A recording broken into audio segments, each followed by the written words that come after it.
Costa Rica is one of the most popular tourist destinations in the world, with more than 1 million visitors in the past year alone.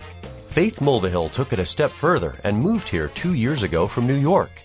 This former flight attendant lives in an airplane. I go way back working in the airline business, and I've worked for quite a few airlines in my day. And at one time when I was a kid, I was a flight attendant.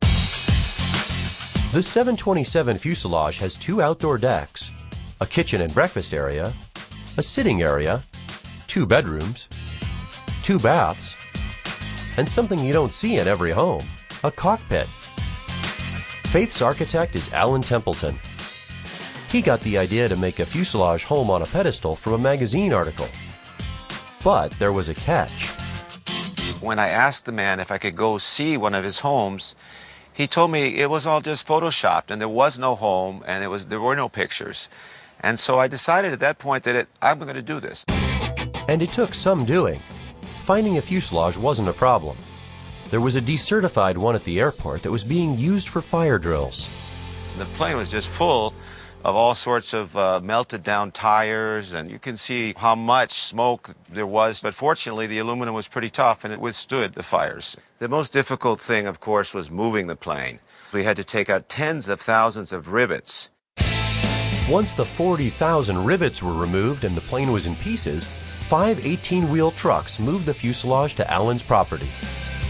It sat in the parking lot for over 2 years as we were trying to figure out what to do with our new little monster. People were obviously laughing. Who's the insane gringo? That made us think, okay, we have to make it work so that people stop talking. Alan brought in a 90-ton crane and lifted the fuselage onto 3 pedestals. The original plan had the plane sitting on its wheels, but the 22-year-old tires kept deflating and had to be filled with concrete to stabilize the plane. Now it's a complete home with all the amenities. We're actually standing over one of the wings. This area was built as a fantastic balcony for year-round outdoor living. Early in the morning, too, the monkeys come. We've even had instances where they're actually peeking in the windows at us. There's another deck on the second wing that has a view of the ocean. Look at that view. Is that amazing? That is Manuel Antonio National Park. How's that for your backyard? In addition to the outdoor dining areas, there's a small breakfast nook and kitchenette. Down a few stairs is a small living area. As far as sit in the evening and catch up on world events on television, this window was probably one of the main service doors on the aircraft. Next to the TV room is the master bedroom. The whole plane is lined with teak that was locally harvested. But the bedroom has an added appeal for this former flight attendant. Well, there's so many portholes, it really is like my windows on the world. And each one gives you a unique view. When you're on the airplane, you only get one window. Here, I have a view from everyone's window. The 60 windows aren't the only remnants of the plane. We're in the cockpit. How cool is that?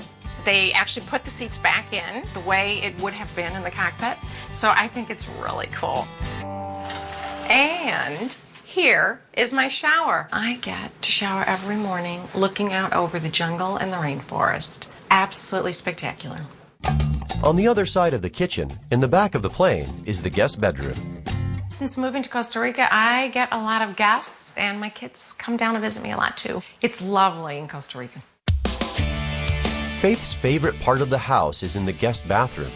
Faith created a skylight from the space that was formerly occupied by the turbine engine.